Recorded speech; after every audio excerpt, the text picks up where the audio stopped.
Presenting the PR Maven podcast, hosted by Nancy Marshall, the PR Maven, targeted at business leaders who want to merge the best techniques of traditional networking with the best new platforms and technologies to engage your target audience, build your network, and grow your brand and business.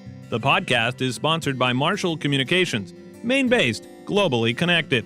As we get ready for another great episode, remember, you can always connect with Nancy and other listeners on the PR Maven Nation group page on Facebook. Now, here's your host, Nancy Marshall. Gary Arndt is an award-winning blogger and travel photographer who has been traveling around the world since 2007. His travels have taken him to 200 countries and territories in the Travelers Century Club and 228 United Nations countries. He has also visited over 380 UNESCO World Heritage sites and all 50 U.S. states. Gary's blog, Everything Everywhere, is considered one of the best travel blogs in the world. It was named one of the top 25 blogs in the world by Time magazine, and it earned a gold medal in the travel blog category in the North American Travel Journalists Association, NATJA, Awards, and a gold medal for Best Travel Photography Blog in the 2018 TBCAsia Awards. He is one of the most awarded travel photographers of this decade. Since 2009, he has been the co-host of This Week in Travel, an award-winning weekly podcast which covers travel industry news. He is also the host of the Well-Traveled Life podcast. He is also an associate producer and senior travel correspondent for On Travel on the American Forces Radio Network. Gary is also an accomplished public speaker and has spoken on topics related to travel and new media on 6 continents. I am really glad that I had this chance to talk to Gary because my team at Marshall Communications has been working with him on his itineraries for visiting the state of Maine. So Gary, to kick things off, tell us about your career and how you got into it in the first place. I had kind of an odd start. So I started one of the very early internet companies back in 1994. I had a college roommate at the time I was living with, and he developed a software product called Cold Fusion, which is still around. It's actually owned by Adobe now, to help hook up databases to the internet. And as he was doing this, he had some companies that came to him that wanted to have their corporate websites done this way, but he didn't want to actually do that work. So he asked me if I wanted to do it. So I said, sure. And one thing led to another. I had a friend that I brought on to help. And fast forward 4 years later, I'm 28 years old. I have a company with 50 employees, and I sold it to a larger international consulting firm, and started a couple other companies. And eventually I kind of got bored, and I hatched the idea of traveling around the world. And so I sold my home in 2007, and I thought I would travel around the world for 1 year. And it kind of just became 10 years. And I just sort of never stopped. And along the way, I started a website because I'd always done internet stuff. So I started this website to kind of document my travels and to let the people back home, my friends and family, know what I was doing. And it kind of just became popular because at the time, nobody was really doing, or I should say, there were very few people doing what I was doing.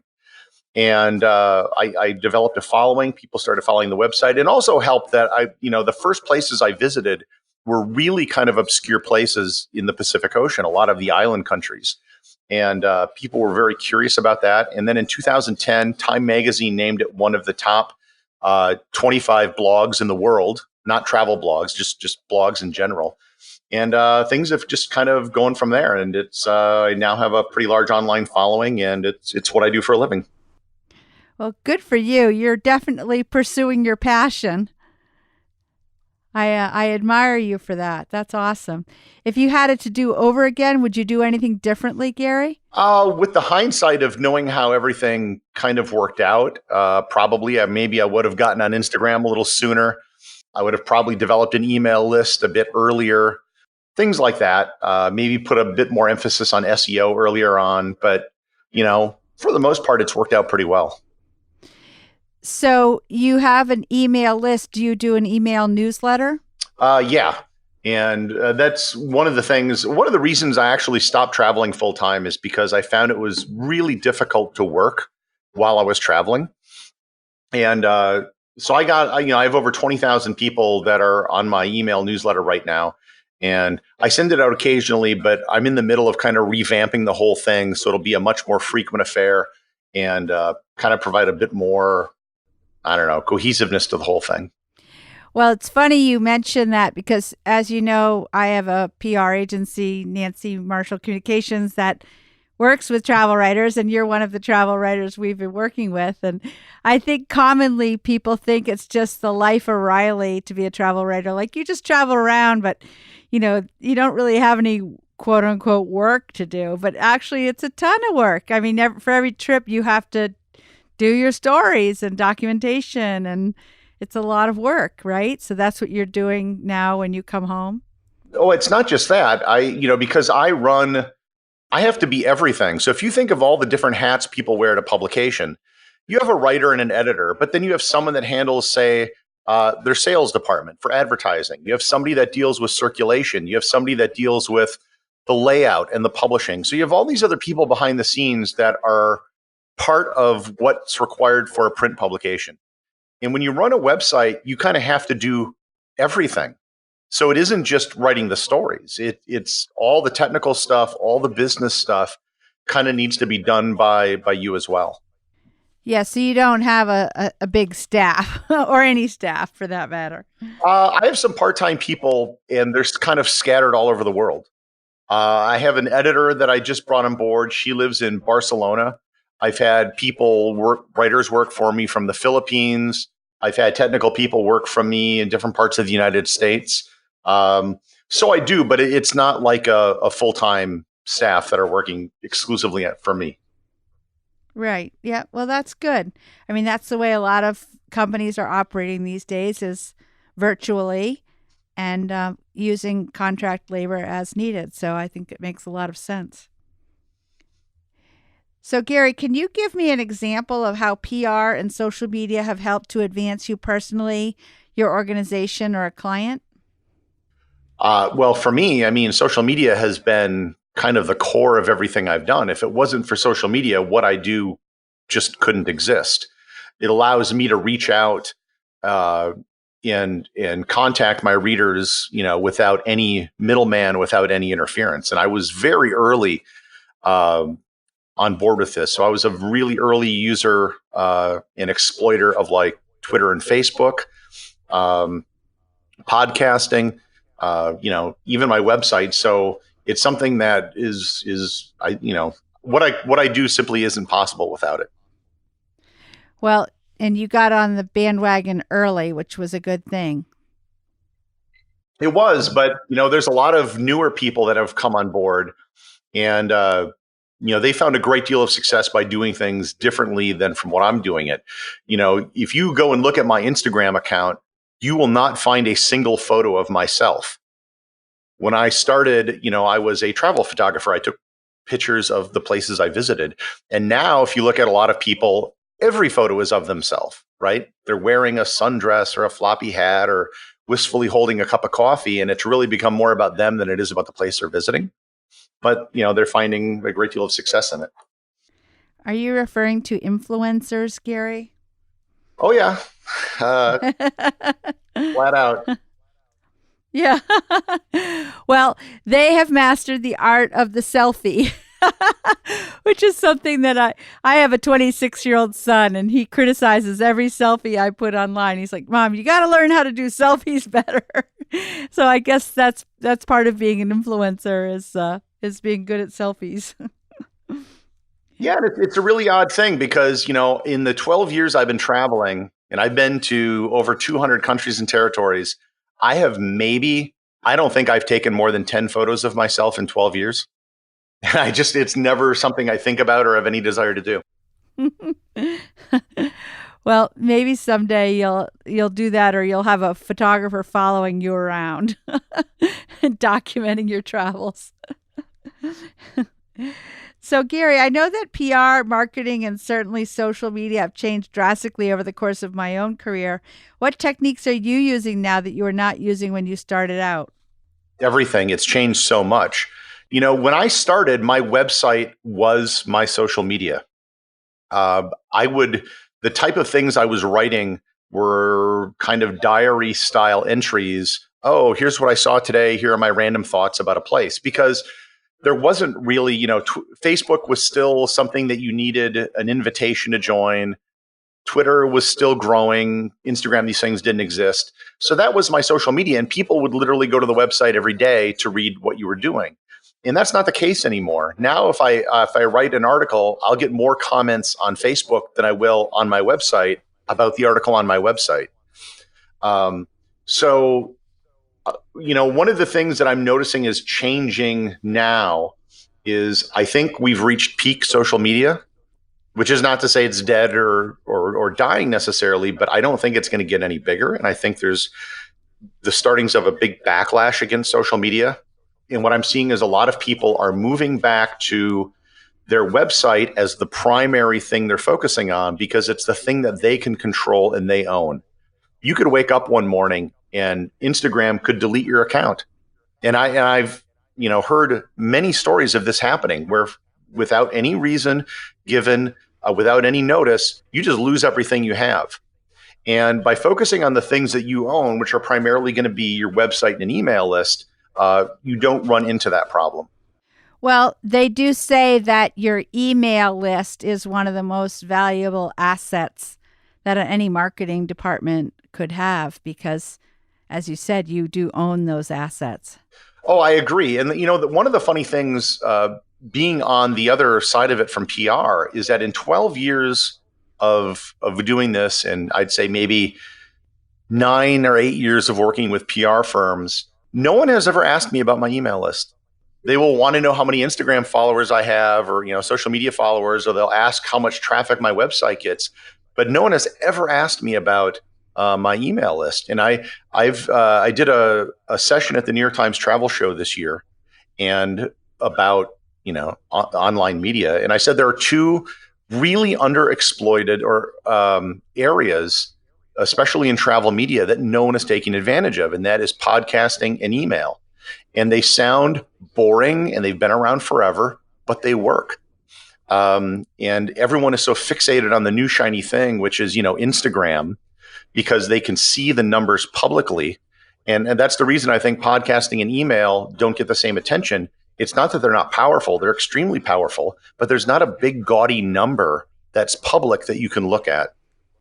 Well, that's very interesting, actually. And I do think that having a big email list is valuable, and obviously using it, using it in an intelligent way is important too, and offering up really helpful information so that people want to stay subscribed and not unsubscribe.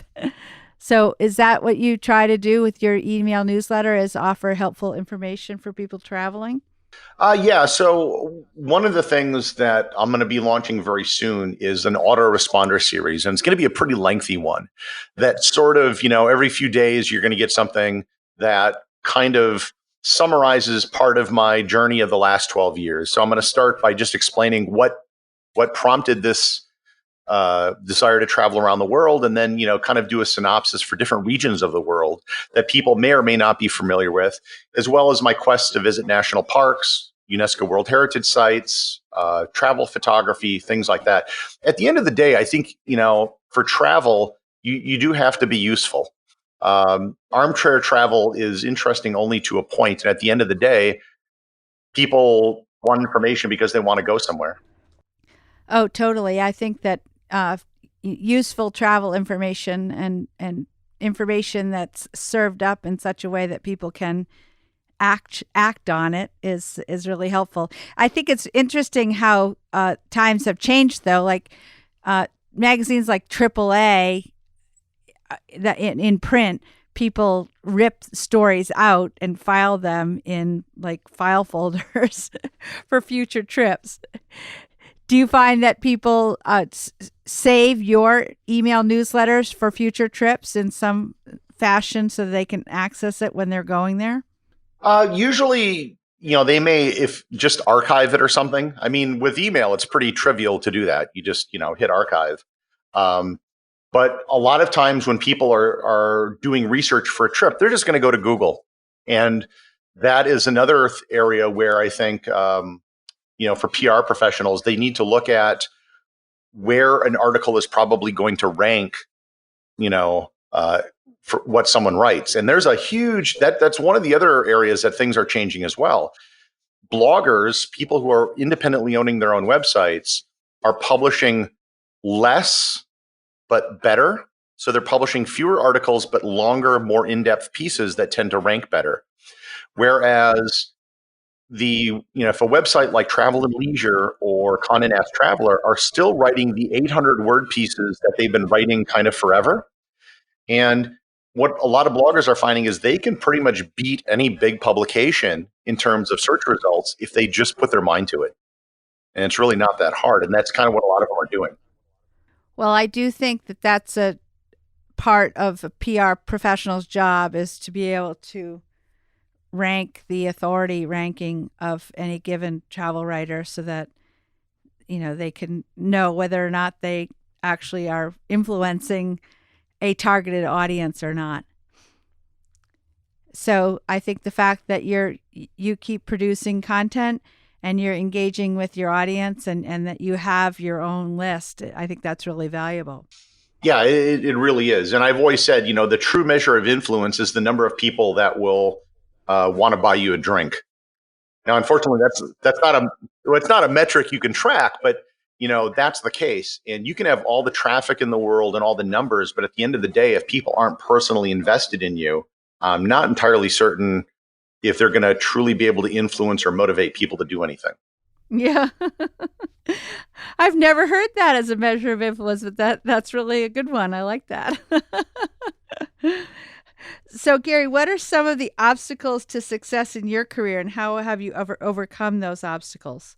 The biggest thing when I started out, because I've been doing this so long, is that when I started, the term blogger was really looked down upon, especially by people that had been in the traditional media for a long time.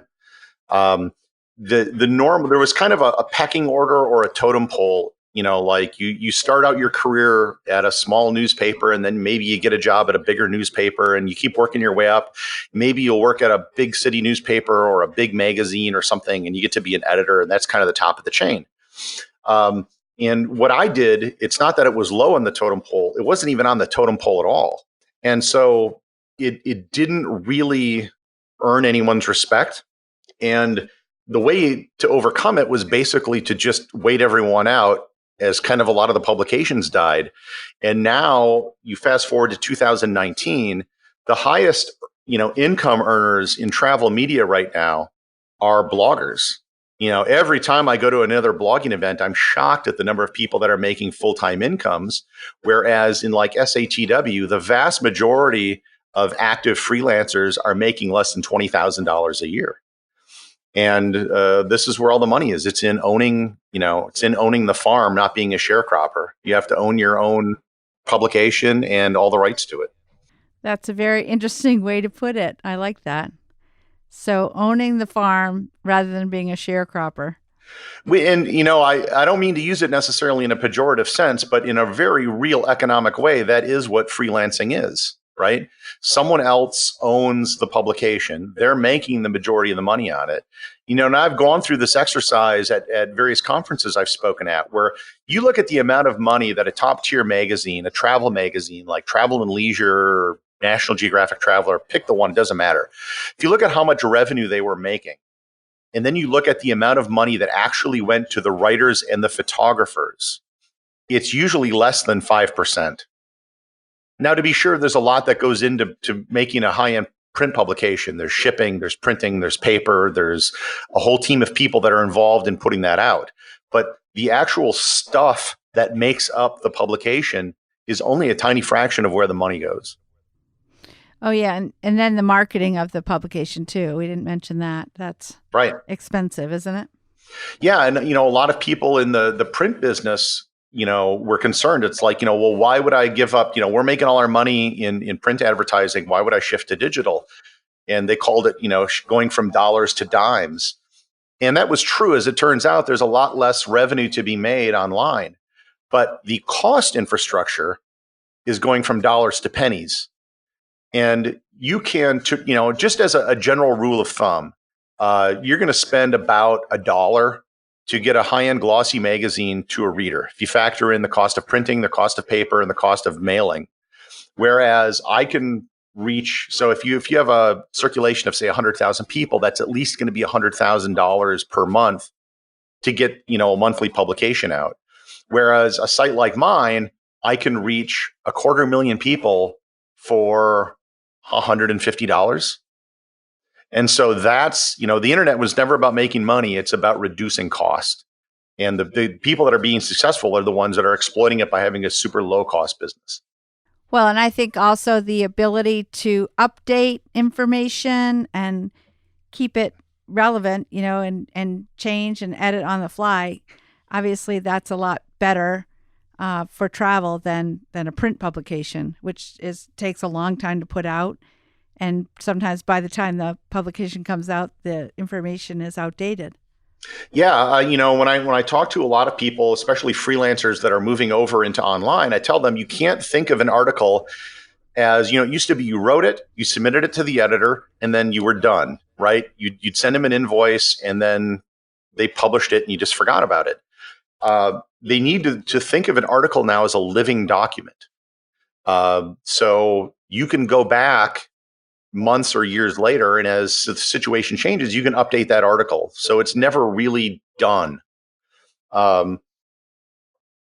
I have a lot of different guides to different places I've been, and periodically I have to go back if, things are changed. They may close, they may open a new visitor center, or, whatever, operating hours change. And you have to think of it in those terms. Well, I think I think the internet and travel are really good companions, so to speak. So I think you're using them really well, and it's great to hear your business model. So Gary, how do you measure success in your PR, social media, and marketing? To the extent that it's a business, at the end of the day, I think you ultimately have to measure it in terms of revenue. Just having a lot of vanity numbers and vanity metrics is great, but I don't know if that's necessarily going to move the ball forward for you at all. So for me, it's usually going to be in terms of visits to the website, podcast downloads, things like that. And those all correspond to something which has some sort of direct revenue component. Oh, I was going to ask you, how do you monetize your podcast? Well, one of the podcasts, This Week in Travel, that I do, we've been doing it now for 10 years. And in 10 years, we have made exactly $0.00 on the podcast. And when you factor in the money we've spent hosting it and doing other things for it, we've lost money on it. But it's been very successful in terms of opening a lot of doors for us. So we've gotten, Pauline Fromer, Samantha Brown, a lot of people on the show. It's allowed us to get connections within the travel industry, and it's been very successful for us in those terms. And it's something we all enjoy doing. We don't put a lot of production into it, so we hit record and we just start going until we're done. So it's very easy for us to do. And we started in 2009, 2019. We're still doing it. Well, congratulations on that, because I think I've heard the statistic that most people give up on a podcast after about 7 episodes. Is that true? Yeah, it's not surprising. It takes a fair amount of work, and it takes a while to really build up an audience, I think. And a lot of people don't stick with it. Well, that leads perfectly into the next question, which is that most people who are successful in their careers have a network of fans and followers, either online or in person or both. How have you built your network of fans and followers, and has it been a conscious goal, or has it happened on its own? I think I built it by getting out there and traveling. And that's the biggest difference, I think, between, say, someone like myself and a travel writer. I'm a traveler first and a writer second. A lot of travel writers I know, they may write about other niches. They may have done something else and then they kind of got into travel. Whereas for myself, I'm a traveler first, and it was the travel that got me into travel journalism. And I think that having been there and done that and spent so much time on the road and taking the time to answer, all the email questions I get, I run a real popular Facebook group for travel where I always step in and answer people's questions.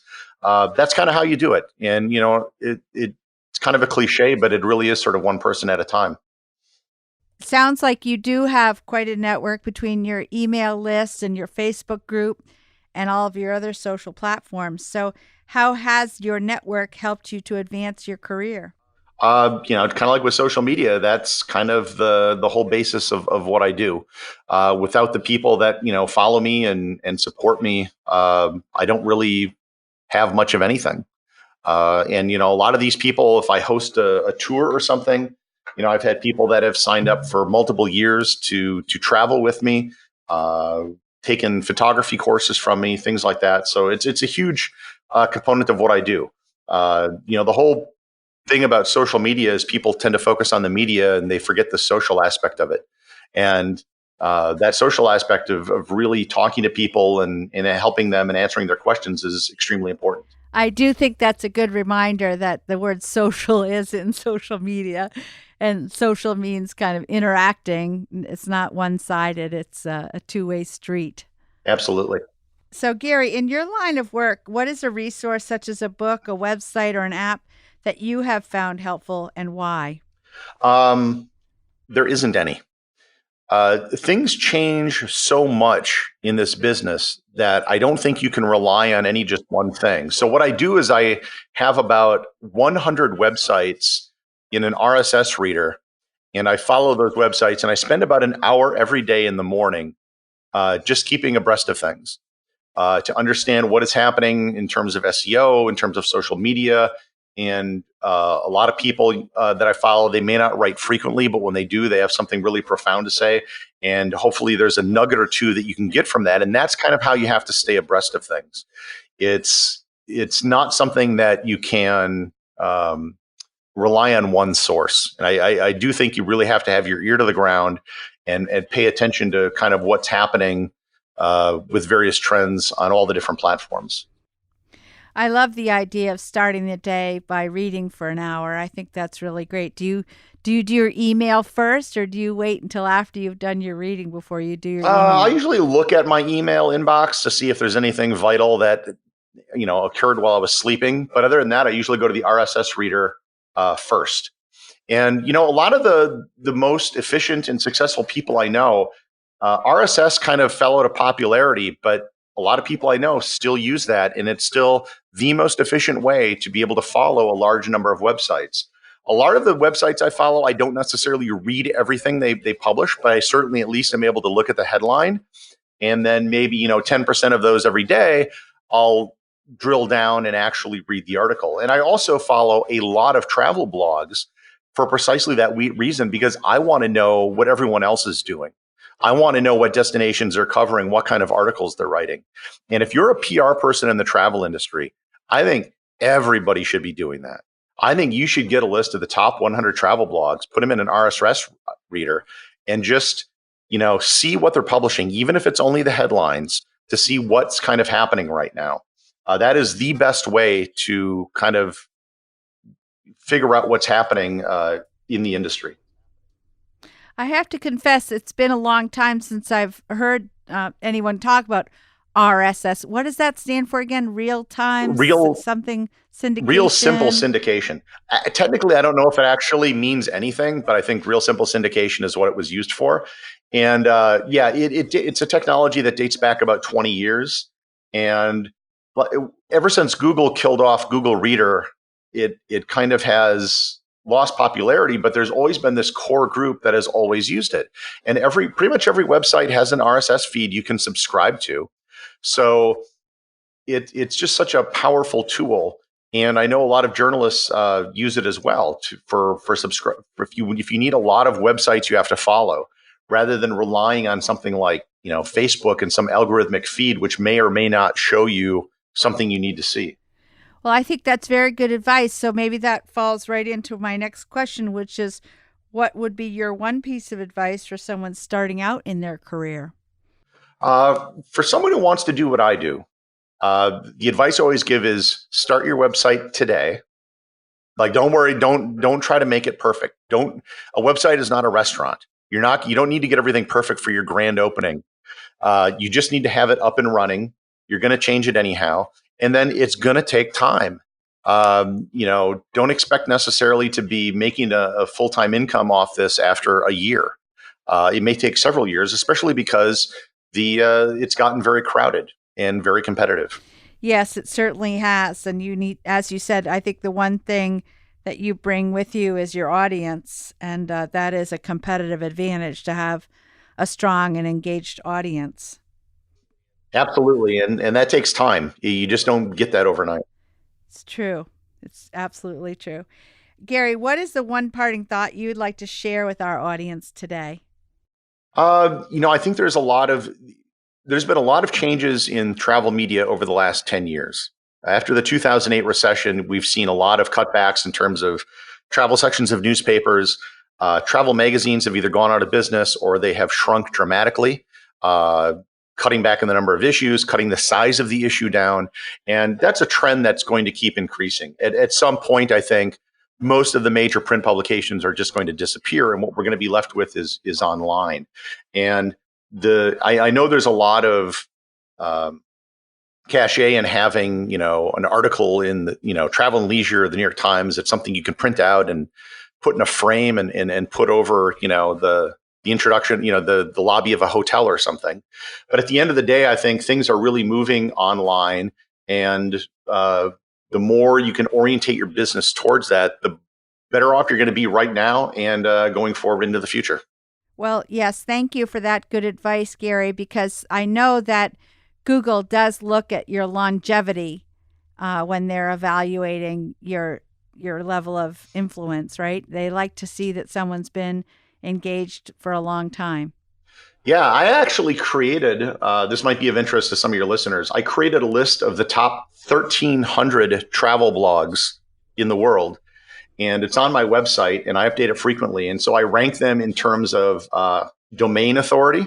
So I have 4 different metrics that I track. And then I also have the age of the domain. And one of the things you'll notice is that all of the top sites have been around for at least a decade, if not longer. Wow. And because, again, it takes time to build up that authority. So why don't you give us your web address if people want to look at that list? And we'll have it in the show notes as well. It's on my website. It's everything-everywhere.com. And down in the footer, you'll see a link for top travel blogs. Just click on that. And you can view the list online, or you can download it as a PDF if you want, all 1,300 websites. You can export it as an Excel spreadsheet, do whatever you want to do with it. I update it periodically. I add several new sites to the list every week. And it's a really good resource if you want to see kind of who's who in travel blogging. I love that. I'm going to definitely check that out myself. So that's everything-everywhere.com? Correct. All right, good. Well, thanks for sharing that. And my final question is to PR Maven, for those who want to connect with you, how would they do that? What's the best way?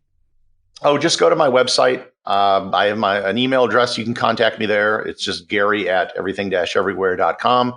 I'll probably answer that right away. Whereas if you try to contact me on social media, it'll probably take a little bit longer.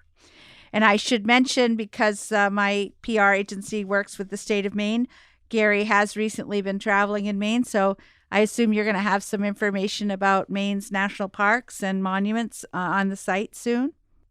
I will. I just got back on Friday, a few days ago, and just got all my photos up today, and I'll be writing all that stuff shortly. Well, that's great, Gary. Thank you so much for being my guest today. I know that my team at Marshall Communications recommended you because they thought that you would be so full of great information and so engaging, and I definitely found you to be that way. So thanks for joining me, and I know PR Maven Nation is going to enjoy it as well. Thank you for having me. Thank you for listening to this episode of the PR Maven podcast. For show notes, links, and guest contact information, visit prmaven.com. If you'd like to connect with Nancy and the rest of PR Maven Nation, be sure to find our group on Facebook. We encourage you to subscribe to the podcast and share our content to bring on great guests with more information. Plus, you can also connect with your target audience, build your network, and build your brand.